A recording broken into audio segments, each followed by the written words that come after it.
Ninguém vai acreditar em mim de qualquer forma. Eu odeio admitir, mas eu mesmo quase não acredito. E eu estava lá. Eu mergulho em cavernas na maior parte da minha vida adulta. É uma daquelas coisas que ou te apavora ou te faz sentir vivo de um jeito que nada mais consegue. Rastejar por túneis de pedra sem luz, meio alagados, com espaço de sobra só para respirar. Isso reorganiza seu cérebro. Você para de pensar em linha reta. O mundo fica estreito e infinito ao mesmo tempo. No fim de semana passado, dirigi 4 horas até um ponto que eu queria explorar há anos. Não constava em nenhum mapa oficial, só um murmúrio rodando em fóruns antigos de mergulho.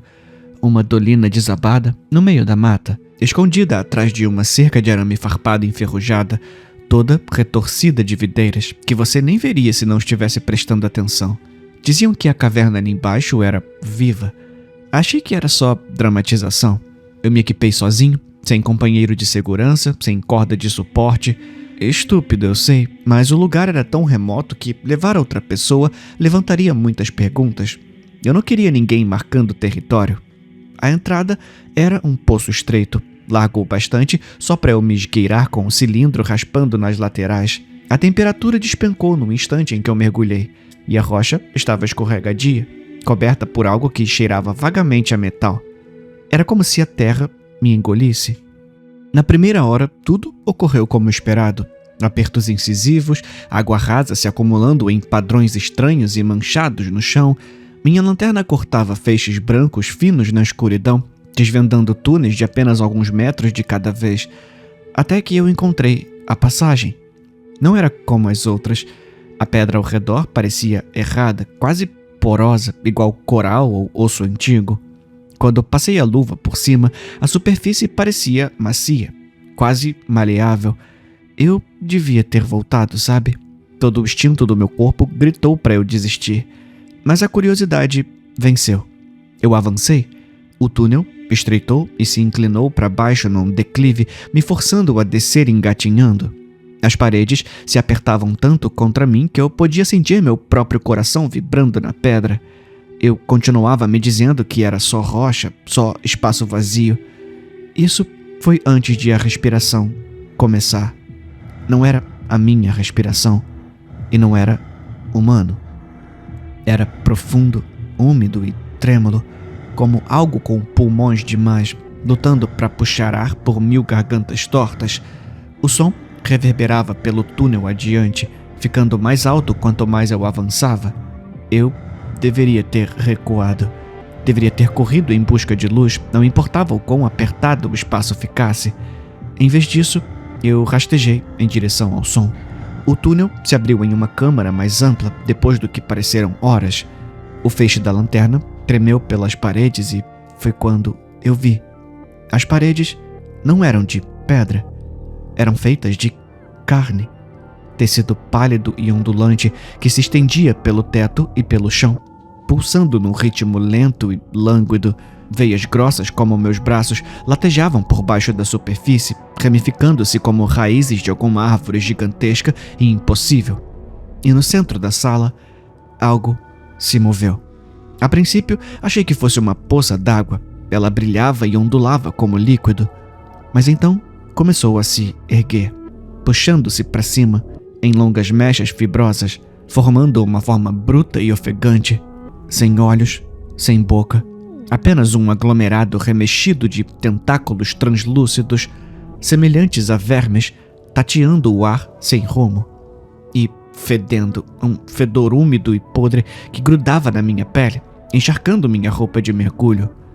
Eu fiquei paralisado, completamente. Meu corpo entendeu algo que minha mente ainda não tinha assimilado. Não era só tecido vivo. A caverna inteira estava viva. E estava despertando. Eu tentei recuar, devagar, silencioso, sem movimentos bruscos. A coisa no centro ainda se movia, seus tentáculos se entrelaçando em padrões convulsivos e nauseantes. Achei que se fosse cuidadoso, se não fizesse barulho, eu poderia escapar pelo túnel antes que ela percebesse minha presença. Girei, abaixando o corpo, movendo uma mão de cada vez em direção ao caminho por onde vim. A luz da lanterna tremelicou pelas paredes, fazendo as veias na pedra de carne parecerem que se contorciam. Lutei para manter a respiração firme. Lutei para ignorar como as paredes pareciam se apertar a cada centímetro que eu rastejava. Então, meu pé escorregou. Só um pouco, só o suficiente para o calcanhar da bota riscar a superfície úmida, e aquele som minúsculo, aquele arranhão, foi suficiente. A criatura parou de se mover.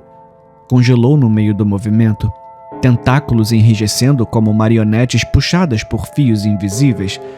Um clique baixo e úmido reverberou pela câmara, vibrando na pedra, e as paredes reagiram.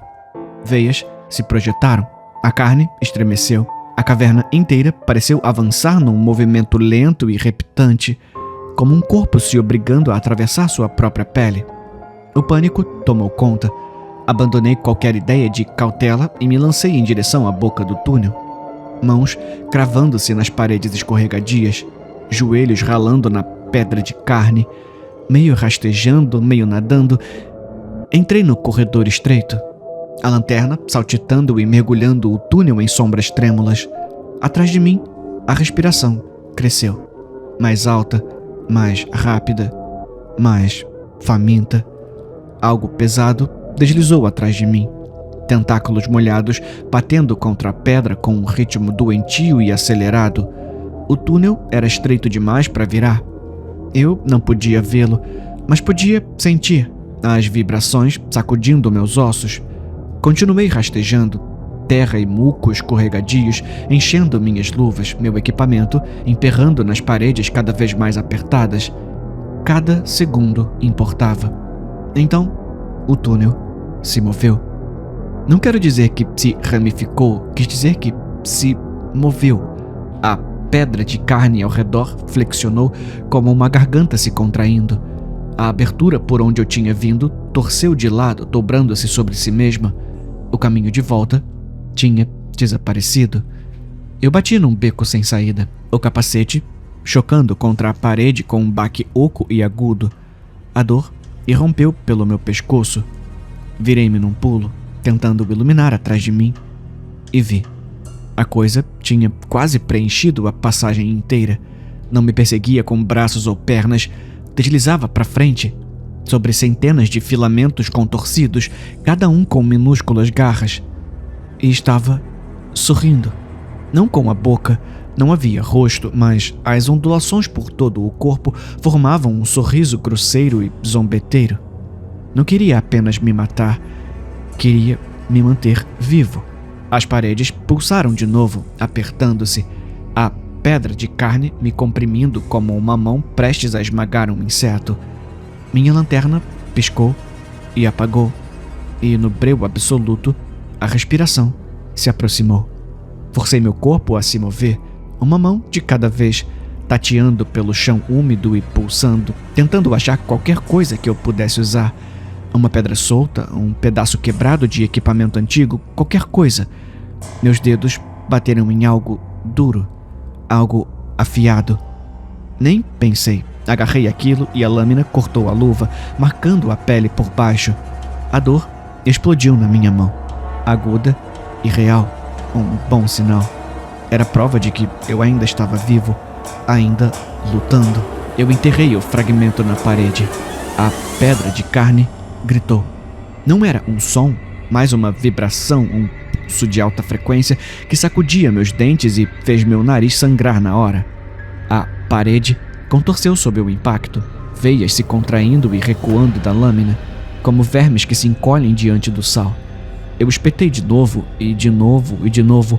Cada golpe arrancava mais do tecido pulsante, revelando camadas internas, músculo úmido convulsionando, depois osso molhado e, por fim, algo que parecia uma vasta rede de nervos emaranhados. O túnel tremeu. Antes de mim, ouvi o estrondo da criatura, um choro rouco e frenético, com milhares de bocas minúsculas se rasgando ao mesmo tempo. Ela vinha mais rápido agora, não mais deslizando devagar. Sabia o que eu fazia. Sabia que eu a machucava. Enterrei o fragmento mais fundo, cavando um buraco grosseiro na parede. Minhas mãos estavam escorregadias de sangue. Meu ou da caverna, eu não conseguia distinguir. O ar tinha gosto metálico e repulsivo, espesso com podridão e algo agudo como cabelo queimado. O buraco abriu-se apenas o suficiente para eu ver um brilho fraco além dele, uma luz fria, esbranquiçada. Não era a luz do dia, era outra coisa, mas era uma saída. Empurrei meu corpo pela fenda, sentindo a membrana carnívora rasgar ao meu redor, fios viscosos agarrando o meu traje. A caverna tentou me puxar de volta. Veio se enroscando nas minhas pernas, tentáculos chicoteando meus braços, mas eu lutei com mais força, chutando, rasgando, gritando no ar escuro. Por um momento aterrorizante eu senti mãos, não tentáculos, mãos, agarrando meus tornozelos, dedos finos e frágeis, conjuntas demais, arranhando, suplicando. Eu não olhei para trás. Me libertei, meio caindo, meio rastejando, atravessando o buraco para a luz desconhecida além dele. Caí duro na grama fria e molhada. Minha lanterna, milagrosamente ainda presa ao pulso, acendeu de novo com um fio trêmulo de luz, e eu vi onde estava. Não outra câmara, nem liberdade. Um ninho. Centenas, talvez milhares das mesmas criaturas de tentáculos carnívoros, amontoadas em pilhas confusas pelas paredes, adormecidas, tremendo suavemente no ritmo pulsante da caverna. Eles não me viram. Pelo menos, ainda não. Mas uma delas, a mais próxima de mim, tremeu. E lenta, muito lentamente, começou a acordar. Eu fiquei imóvel, quase sem respirar. A criatura mais próxima se endireitou, os espasmos diminuindo para convulsões lentas e úmidas. Ao redor, as outras continuavam a pulsar, rítmicas, uma paródia grotesca de sono. Eu precisava me mover. Enquanto deslizava rente à parede, o fraco feixe da lanterna varreu a pedra. E eu vi. Enquanto deslizava rente à parede, o fraco feixe da lanterna varreu a pedra. E eu vi. Marcas, sulcos profundos, quase invisíveis contra a carne-pedra pulsante, espiralavam pela superfície como cicatrizes, setas, símbolos, um caminho talhado por alguém antes de mim. Segui as marcas com os olhos, traçando-as até um canto mais escuro da caverna. Então, eu vi. A coisa enorme no centro do ninho.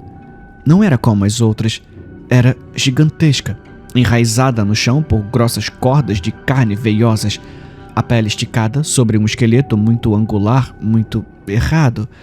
A sua cabeça era um amontoado de tentáculos contorcidos, formando impressões grosseiras de rostos, sorrisos, lágrimas, gritos. Não respirava. Estava sonhando. E o ninho inteiro pulsava no compasso dos seus sonhos. Se acordasse, todos acordariam.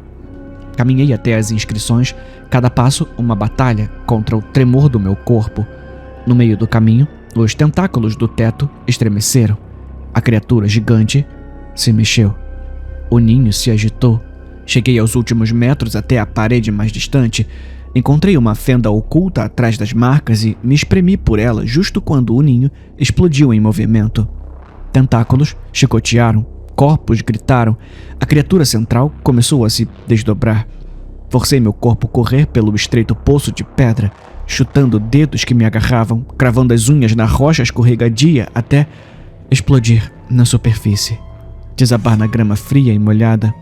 A dolina atrás de mim estava em silêncio, o céu acima, tingido de púrpura pelo amanhecer. A respiração tinha se calado. Por enquanto. Não sei quanto tempo fiquei ali, estirado. Eventualmente, me levantei, cambaleei até meu carro e dirigi. Eu não olhei para trás. Não voltei perto daquele lugar desde então. Mas às vezes, tarde da noite, quando o mundo está em silêncio e não consigo dormir, eu juro que ainda sinto a respiração. Primeiro suave, como uma maré distante de um oceano. Mais perto. Mudei de casa no mês passado. Empacotei tudo, saí do estado. Não adiantou. Há 2 noites, encontrei algo no chão da sala. Um fio úmido e pálido do tamanho do meu dedo, ainda tremendo. E ontem à noite, quando apertei o ouvido na parede, não ouvi os sons da cidade. Ouvi a pedra respirando. E desta vez, não estava apenas chamando meu nome. Estava sussurrando como me encontrar.